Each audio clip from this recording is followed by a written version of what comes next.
تائی لینڈ میں بچوں کی ایک فٹ بال ٹیم نے اپنے ایک ساتھی کی برتھ ڈے سیلیبریٹ کرنے کے لیے ایک ایڈونچر پلان کیا۔ اس ایڈونچر میں یہ تھا کہ ساری ٹیم تیم لوانگ کیف کے اندر جا کر اپنی ٹیم ممبر کی برتھ ڈے سیلیبریٹ کریں گے۔ یہ کیف تائی لینڈ کے نارتھ میں لائم سٹون کے بڑے بڑے پہاڑوں کے اندر موجود ہے۔ یہ کیف 10 کلومیٹر تک پھیلی اور 85 میٹر تک گہری ہے۔ بچوں کے لیے اس کیف کے اندر جانا ایڈونچر تو ضرور تھا، لیکن یہ ایڈونچر ان بچوں کے لیے ایک خوفناک ایڈونچر ہونے جا رہا تھا۔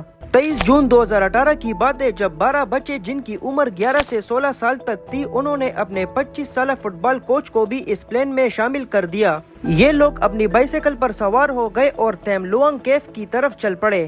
ان 13 لڑکوں کو بالکل یہ علم نہیں تھا کہ ان کا یہ قدم کتنا خوفناک ہونے جا رہا ہے۔ ان کو کیف کے اندر گئے ابھی چند منٹ ہی گزرے تھے کہ اچانک باہر موسم بدل گیا اور تیز بارش شروع ہو گئی۔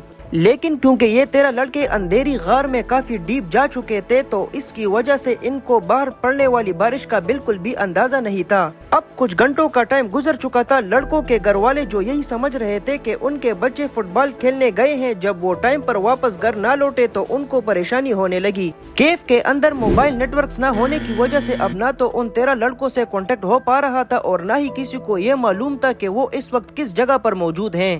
آخر کار فٹ بال کلب سے ایک ہنٹ ملا کہ لڑکے تیم لوانگ کیف کی طرف گئے ہیں۔ جب گھر والے کیف کی انٹرنس تک پہنچے تو انہوں نے دیکھا کہ لڑکوں کے سائیکلز تو موجود ہیں لیکن لڑکے نہیں ہیں۔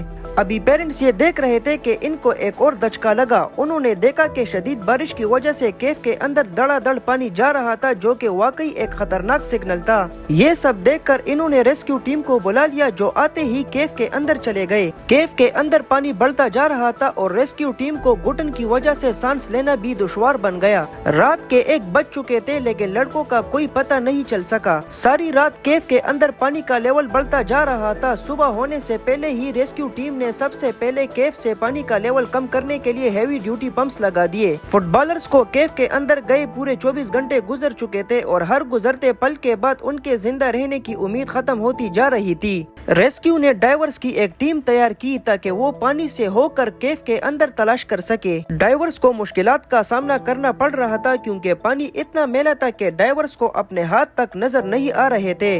وقت تیزی کے ساتھ گزر رہا تھا لیکن ابھی تک فٹ بالرز کو ڈھونڈنے کے لیے کی جانے والی کوششوں کا کوئی نتیجہ نہیں نکل رہا تھا۔ لہٰذا اب ٹائم آ چکا تھا کہ پروفیشنل کیف ریسکیو ٹیم کو بلا لیا جائے۔ برٹش کیف ریسکیو ٹیم کو کیف میں پھنسے لوگوں کو بچانے کا خاص ایکسپیرینس تھا، لہٰذا ان کو بلایا گیا۔ سب سے پہلے انہوں نے پانی کے اندر جا کر صورتحال کا جائزہ لیا اور پھر فیصلہ لیا کہ کیف سے پانی نکالنے کا عمل بڑھایا جائے۔ دیکھتے ہی دیکھتے کیف کے اندر پانی کا لیول کم ہو گیا اور کیف کے پہلے 800 میٹر سے پانی نکل چکا تھا اور یہ وہی پوائنٹ تھا جس پر برٹش ریسکیو ٹیم نے ایک ریسکیو بیس کیمپ بنا لیا جس کو چیمبر 3 کا نام دے دیا گیا۔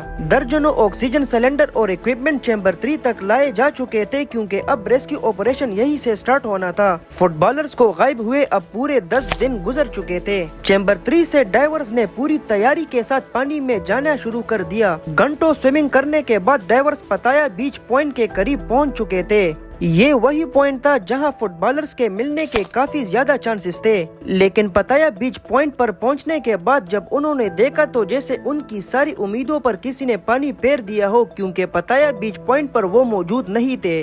اب کنڈیشن یہ تھی کہ ڈائیورز کے پاس صرف اتنی آکسیجن بچی تھی کہ اب وہ واپس چیمبر 3 تک پہنچ سکے، یعنی اگر ڈائیورز اس پوائنٹ سے آگے گئے تو ان کے پاس واپس لوٹنے جتنا آکسیجن نہیں بچ سکے گا۔ لیکن ایک ڈائیور نے ہمت کی اور پتایا بیچ پوائنٹ سے بھی آگے نکل گیا۔ 1000 فیٹ آگے جانے پر اس کو ایک خشک جگہ ملی اور پانی سے باہر آتے ہی اس نے وہی دیکھا جس کی سارے تمنا کر رہے تھے۔